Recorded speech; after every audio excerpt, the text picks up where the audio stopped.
Fatima Goni Musa and her one-year-old son are preparing to leave hospital after treatment for malnutrition and infections. They've been here for 2 weeks. My baby was in very bad shape and was admitted. His daily therapy includes medicine and nutritious supplements.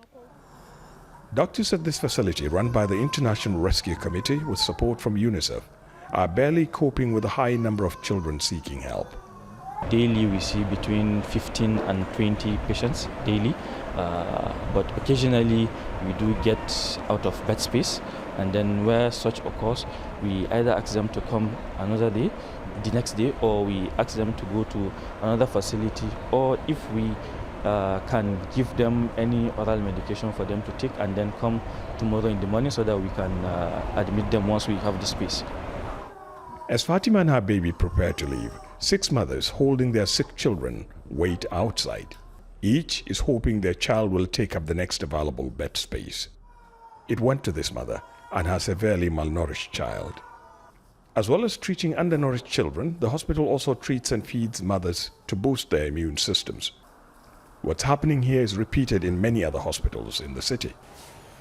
With crops about to be harvested, doctors and nutritionists hope malnutrition cases will decline. But there are no guarantees since inflation has hurt incomes and unemployment remains high. The armed group Boko Haram launched an insurgency in Borno State 12 years ago. At one point, more than 80% of farms were abandoned because of attacks by its fighters. Millions of people were forced to depend on food aid. But with donations reducing, so are food supplies. There is some levels of donor fatigue, certainly. There are so many crises, and unfortunately, the crises we're seeing are increasing day by day, location by location. There is donor fatigue, but we cannot afford that donor fatigue to continue. On the ground, aid workers are struggling. Looking at the problem at hand, resources can never be enough.